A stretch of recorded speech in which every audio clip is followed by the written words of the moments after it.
проект, как я говорил, у нас посвящен истории хип-хопа, рока, джаза, ну и граффити, прошу прощения. И первый вопрос, как вы вообще сами оказались в этой культуре?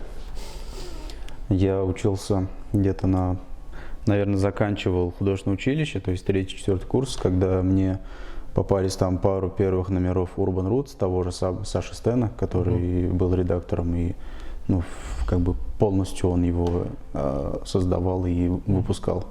Вот такие небольшие печатные издания.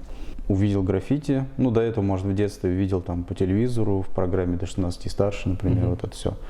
Но это все выглядело настолько каким-то заоблачным явлением, то есть это все круто, это все вводило в какой-то шок, именно эмоциональный какой-то, что какая-то субкультура создается, есть свой там, свои поджанры, свое искусство в виде граффити и так далее, но никогда об этом даже, то есть не планировал этим заниматься. Однако, когда закончил училище, вдруг появились друзья, знакомые, которые, оказывается, занимаются граффити. То есть там один человек меня с ними свел. Мы буквально там договорились собраться в выходные, сходить на станцию Вахитова, на ЖД-станцию, там, где просто вдоль путей, спот там. Да, был спот. Что-то порисовать. И я не помню, где мы достали баллончики, но они уже там начинали продаваться, начинали завозить в Россию.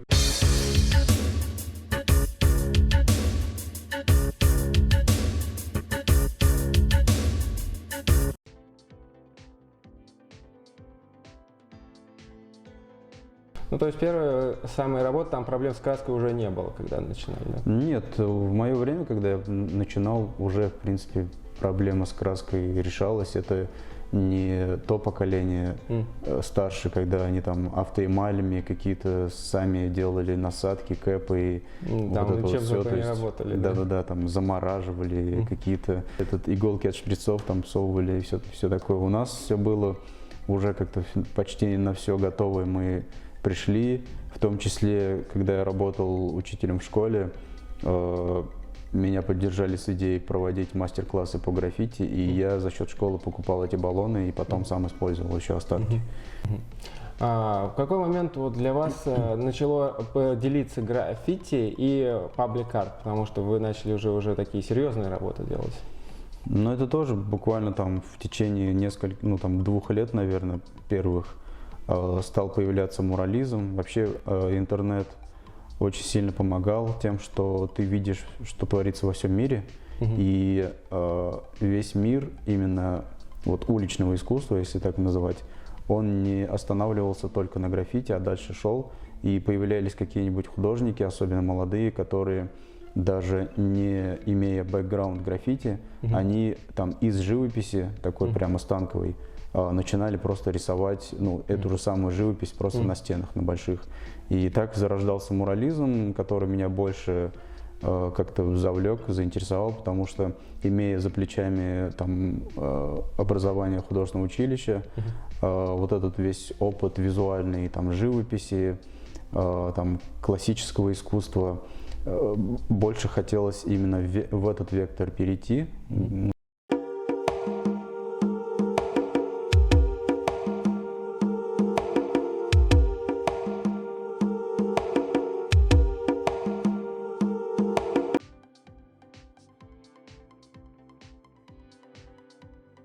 И тогда вы, наверное, познакомились уже с Пашей Грифом и Юрой Юркий. Мы были уже знакомы до этого, может, не так часто пересекались, но были точно знакомы, потому что гораздо теснее мы общались с Андреем из их команды. И мы, в принципе, с ним делили даже студию. И как бы он нас, в принципе, и подтянул, молодых начинающих тогда граффити-художников. А не помните, как вообще познакомились со всем этим делом? С командой? Да, с командой.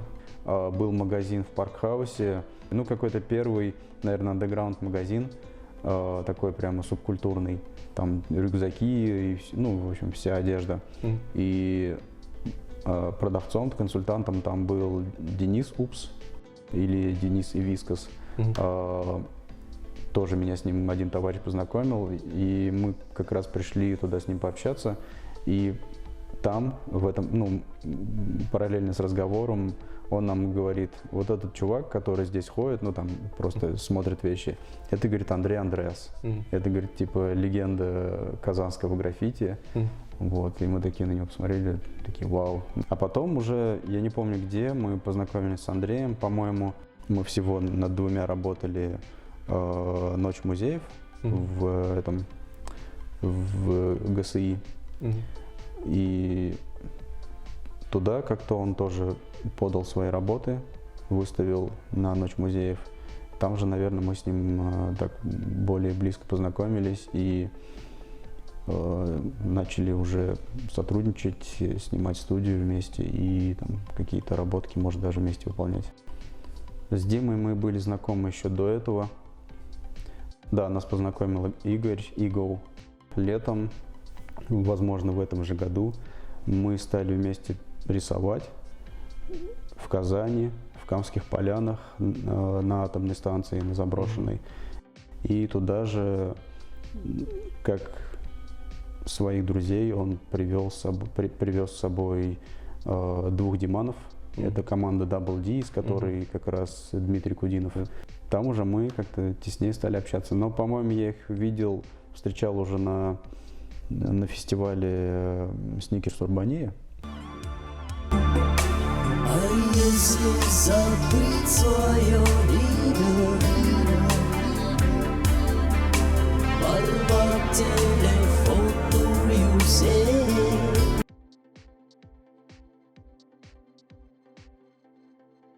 Тогда переходим к Муралфесту, Like It Art. Вы же тогда участвовали в нем в рамках команды Аэропоп.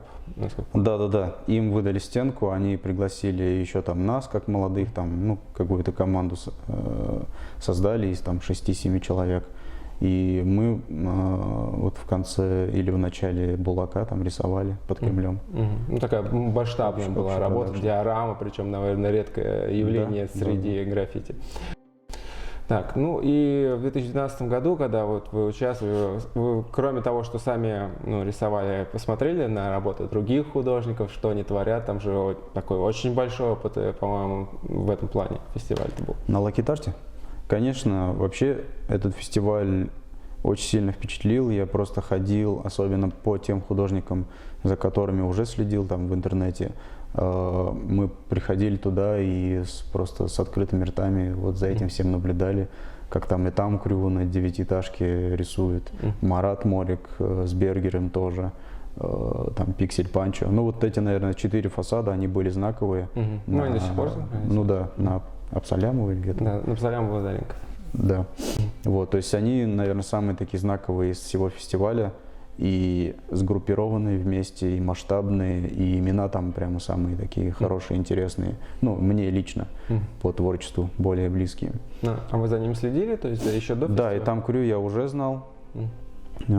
Пиксель Панчо, наверное, тоже, да. Ну и Морика с Бергером, как бы, мне кажется, все тех времен, кто увлекался граффити, они их знали, потому что Морик с Бергером, они, в принципе, тоже выходцы из граффити. И какие у вас вообще впечатления-то в итоге после этого фестиваля? То есть он как-то на вас повлиял в плане дальнейшего творчества? Ну да, он точно укрепил вот эти мысли о том, что нужно делать что-то масштабное, нужно делать, ну, как я называю, живопись, делать что-то со смыслом, с более проработанной техникой и так далее, но с более сложной.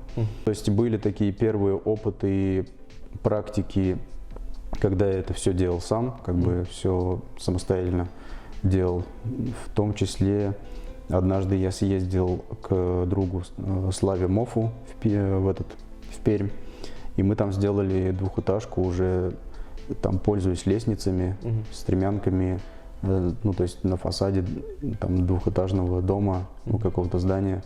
Мы сделали совместку уже там разноцветную, то есть применяя разные цвета и более детально проработали.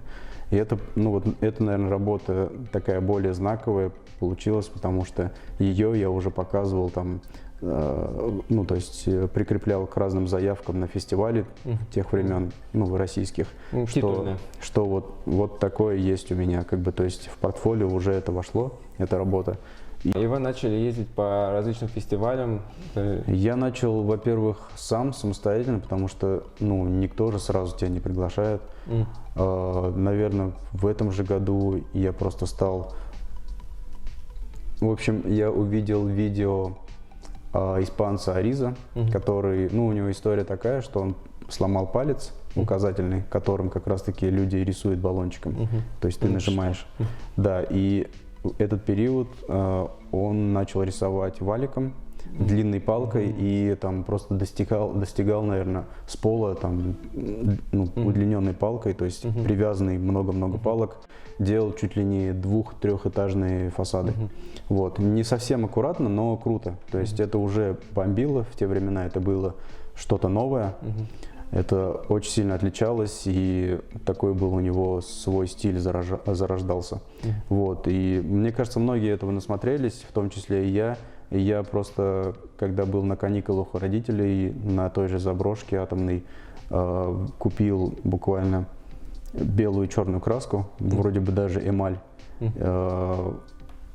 палки, частично даже из какой-то там, из дерева, ну, то есть из ветки, добавил валик и нарисовал черно-белую композицию, тоже уже там с каким-то смыслом и, ну, прямо хорошего масштаба.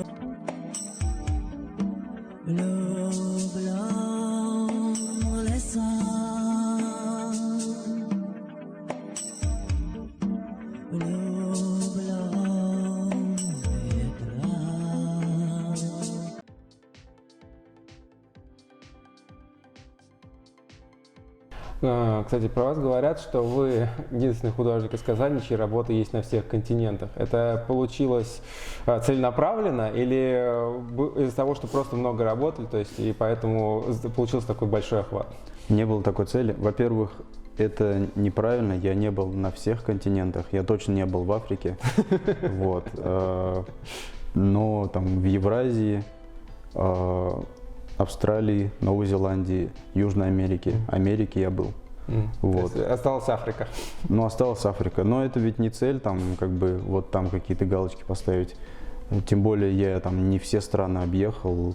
Мне кажется, это гораздо интереснее там сфокусироваться, например, на там Южной Америке, в разных странах там прокатиться, в том числе и попутешествовать и увидеть новые культуры, потому что это тоже вдохновляет и как-то выливается в твое же творчество.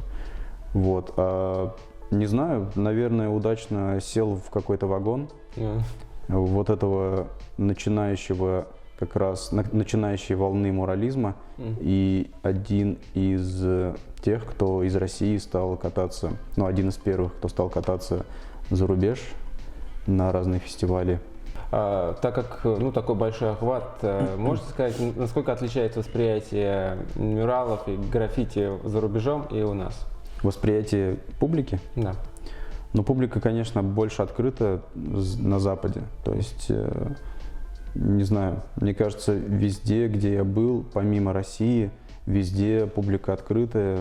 Ну, то есть нет каких-то похожих моментов на Россию. Ну, наверное, есть в Украине и в Беларуси такое. Хотя в Беларуси я не рисовал, но в Украине тоже, в принципе, схожий менталитет с Россией.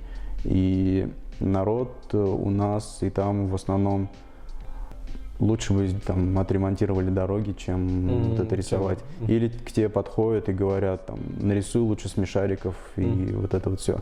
Когда на Западе ты рисуешь, и тебя просто, ну, проходят мимо там, и говорят какие-то комплименты, и просто не лезут в твое творчество вообще никак. Работой вы, я так понимаю, сначала как-то делаете макет, потом уже ее переводите на полотно. Я правильно понимаю, да? Ну, имеете в виду на стену? Да. Да, то есть я делаю эскиз, и, ну, в принципе, без эскиза я стараюсь не участвовать, не ехать. То есть по-любому я, ну, готовлюсь, потому что, ну, хочется сделать какую-то добротную, стоящую работу, ну, как бы не упасть лицом в грязь. Вот, и проделываю такую работу до путешествия, там, может, за месяц, до фестиваля. Ищу идеи, какие-то концепты. А бывало такое, что приходилось полностью импровизировать? Да, было такое, например, в Мексике, когда я разработал эскиз для одного здания, там, по-моему, шестиэтажного, более такой вертикальный формат, вытянутый. Пока летел туда, оказалось, что это здание, в общем, отменили, то есть владелец или кто-то там в итоге отказался почему-то, ну, то есть поменял мнение.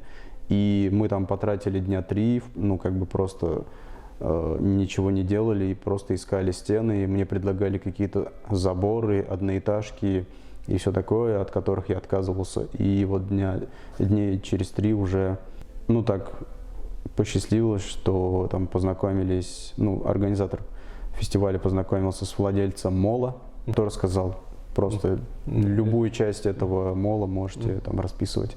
Вот, и я там взял один кусок себе.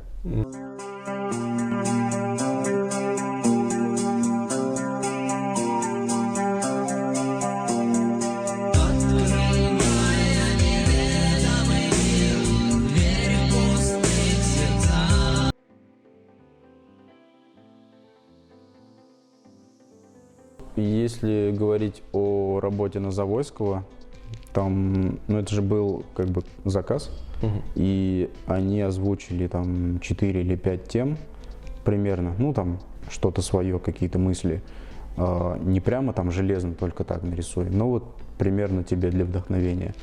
И я, по-моему, 3 эскиза сделал на выбор, и как бы вот путем голосования выбрали именно вот эту космическую тему. А остальные просто как уже чисто по заказу получилось? Остальные, ну, все это, в принципе, по заказу. Ну, то есть, как по заказу? К тебе обращаются, как к художнику, но ты придумываешь свою концепцию. То есть, там, с этим ремесленником, это же было приурочено к столетию ТАССР, и нужно было вот что-то про Татарстан, там, например. Я говорю, ну, давайте тогда не советское, а что-то более древнее, например, там, вот резчик, это же не про ТАССР, а там в целом про какую-то народную культуру, да, про ремесло народное, которое и до советского времени было. А в Кировском районе был просто эскиз, который мы предложили главе администрации. То есть прямо изначально от вас эскиз шел, да? Там же экологическая тема у вас прямо вот вам.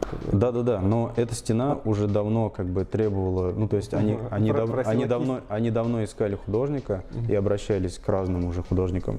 И почему-то вот остановились на мне, и этот эскиз им понравился. Но тем более в этом году, ну, с этого года, наверное, и дальше люди все больше и больше будут обращать внимание на тему экологии. Вот, и здесь, мне кажется, все вот так совпало. А какой мюрал или граффити вам самому больше нравится? То есть не ваши? Не мои? Да. Нет такого. Ну, может, мне какое кажется, вдохновило? Мне кажется, такая каша в голове. Я точно могу сказать про художников, которые особенно в начале меня вдохновляли. Это «Интересные каски» из Украины, это Амкрю из Польши, наверное, Херакут из Германии. Кто еще? Да, в принципе, многие художники, которые рисовали фигуративное искусство, они, ну, все меня чем-то вдохновляли, потому что это близко по духу, по технике, и, ну, там, типа геометрия и какая-нибудь абстракция, ну, очень мало на меня повлияло. То есть это наименее интересный как бы жанр для меня. Что бы вы пожелали людям, которые сейчас начинают этот путь? Не надо бояться, ну, точнее, не нужно иметь в голове какие-то рамки, нужно всегда из них вырываться. То есть начинать с чего-то простого, пусть это кажется каким-то пустяком, но он все равно будет каким-то первым кирпичиком в этой стенке, да, которую ты создаешь, и первым опытом. Неизвестной точке пацан.